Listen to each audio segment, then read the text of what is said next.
Ассаламу алейкум. Жалпы жамаат, таксиде иштеп жаткан мекендештер, агалар, эжелер, карындаштар, инилер, баарыңыздары кутмандуу кушубак күнүңүздөр менен. Туугандар, бүгүн мен жана 083 боюнча поликлиникага барып маалымат алайын деп, ошонун кичине бир аз аракетин көрөйүн дегем. 083 боюнча мындай маалымат бар.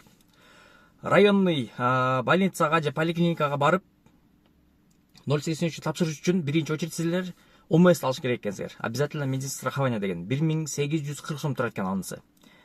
Ошону алгандан кийин гана силерди очередке түндүк аркылуу, түндүк аркылуу очередке турат экенсиңер. Ошол 083 алыш үчүн түндүк аркылуу очередке туруп, анан кийин ал очеред 2 жумада келет экен. Бүгүн мен уже жетишпей калдым да. Эртең получается 12 декабрга коет экенмин ошол очередти.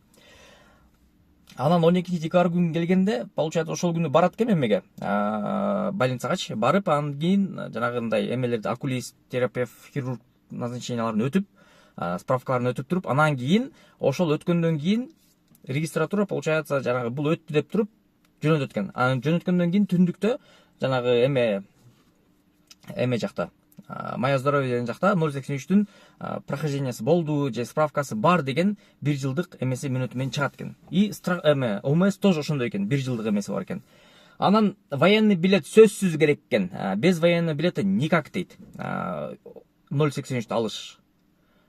Военный билет сөзсүз керек деп койду. Ошондой. Азыркы учурда получается Кыргызстан документ алыш, документ кылыш тоже бир кандайдыр бир деңгээлде экен. Ошол үчүн документтерге так болуп, документтерди цифровизация кылып түндүккө киргизе алсаңар дагы өтө жакшы болот. Потому что эми кагаз бар, кагаз эми ар жак бул жакта калып калышы мүмкүн, айрылып кетиши мүмкүн дегендей. Бирок жанагындай замена наркы беркилери бат эле болот экен. Анан эме боюнча жаңылык, машина боюнча, машина пока подходящий вариант чыкпай атат. Машина эме кылганычы. А так машина немелери, арендалары вообще азайбаптыр. Ушу арендага алам деген машинаны алыш жолу мына документ 083 чогултканда эле чогултат экенсиң да. Поручитель керек дейт, депозит керек дейт, анан кийин эме керек дейт. Аялыңдын немеси керек дейт. Паспорттары, наркы беркилери, тоже аябай кыйын болуп калыптыр. Ошо аренда бергендер, арендага машиналарын көрсөткөндөр бир аз кичине монополист болбой, мындай тапканга жараша кылып кичине машинанын арендасындан бир аз түшүргөн аракет кылбайлыбы? Кандай дейсиңер? Мисалы үчүн 1800 эмес, 1,5 миңден образна именно аренданын машиналарычы. Депозит ал уже накопительный кылса болот, же болбосо там минимальный бир 5 миңден. Потому что 20 миң депозит же 15 миң депозит, да еще и плюс поручитель, плюс еще и паспорттун данныйларын полный берип, сал мына айтканда кыйынчыраак болуп калды да. А так өзүм машина алайын деген деле план бар, бирок первоначальный взноско тоже акча керек экен. Ошо первоначальный взноско акча керек болгон үчүн азыркы учурда могу машинаны сатыкка койдум. Сатыкка коюп, бул машина Kia Picanto. Азыр мына көрсөтүп чыгайын. Опа. Мынакей. Kia Picanto машинасы 2006 жылкы. Документтер боюнча полностью таза, эч кандай арест жок, титановый дискада. Ушул машинаны сатып туруп, первоначальный эмеге кошуп туруп, машинага алыш керек болот. Таксиге жарай турган машиначы. Ушул машина сатылат, жигиттер, кимде-ким ушул машинага кызыгып алайын деген болсо, алсаңар болот. По факту азыркы учурда на ходу полностью айдап жүргөн машина. Буда эмне, мисалы үчүн, так. Мынакей документтер эмеге керектүүлүчү полный документтер салып туруп бүгүн бардым да.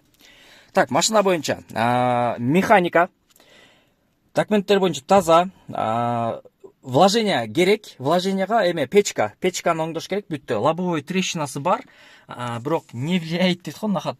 А так технический состояниясы, аркы берки жактары полный жакшы, сел и поехал. Мындай вложение срочный эмеси жок. Бир эле печка да эми. Кышкыга жакын болгон үчүн ошо печка бир аз вложенияны батыраак эме кылат. Ошого кимде ким машина алам деп аткан болсо, туугандар, Механика Kia Picanto 2006, баасы азыркы учурда 280-270 миң деп турат эмелерде. Lava Floor'дочу. Кече базарга түшүп көргөм, ошондой баа экен. Бирок мен буну срочно сатышым керек, ошого 230 миң сурап атам. 230 миң наличка алып туруп эле сразу первоначальный взнос берип машина алышка, башка айла жок уже получается. А так эгерде кимде ким жанагындай машинасын арендага берейин, мындай бир аз эме кылып айдаганы, жанагындай өзүнүн машинасын айдаса деп каалабаган жигиттер болгон болсо, машинаңарды арендага берсеңер болот. Машинаны арендага алып туруп, мен силердин машинаңарды жакшы карап минем дегендейчи. Ошол туугандар, бул машина 230 миң, номерди калтырам. Ушул именно машинага байланыштуу болгон номерди. Ошого чалып, кимде ким кызыккан болсо, чалып өзүңөрдүн оюңарды бөлүшүп дегендей. Бирок наличкага жигиттер 230 миң сурап атам. 230 миң бул срочно болгон үчүн, атак бул рынокто азыр 270 миң, 280 миң деп турат.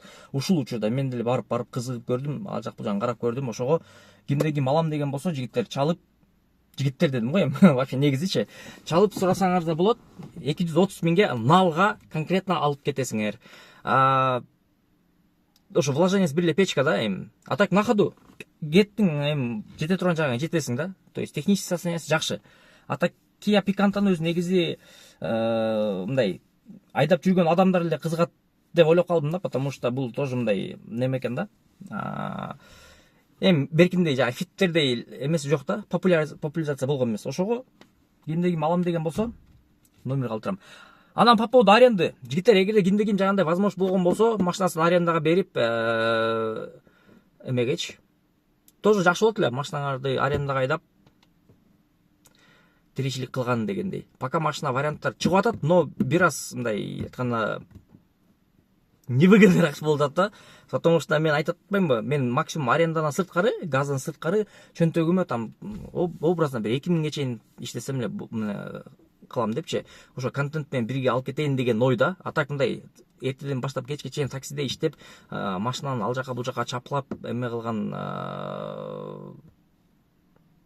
графикте иштебейм да. Ошол туугандар, барыңыздарга чоң рахмат. Анда ушул машинаны кимде ким алам деген болсо алып койгула, 230 миң. Бул өтө аябай жакшы баа. Так что баарыңарга чоң рахмат. Карап, жүрүп, лайк коюп, көңүл буруп, көрүп койгоңуздар үчүн. Ийгилик барыңыздарга.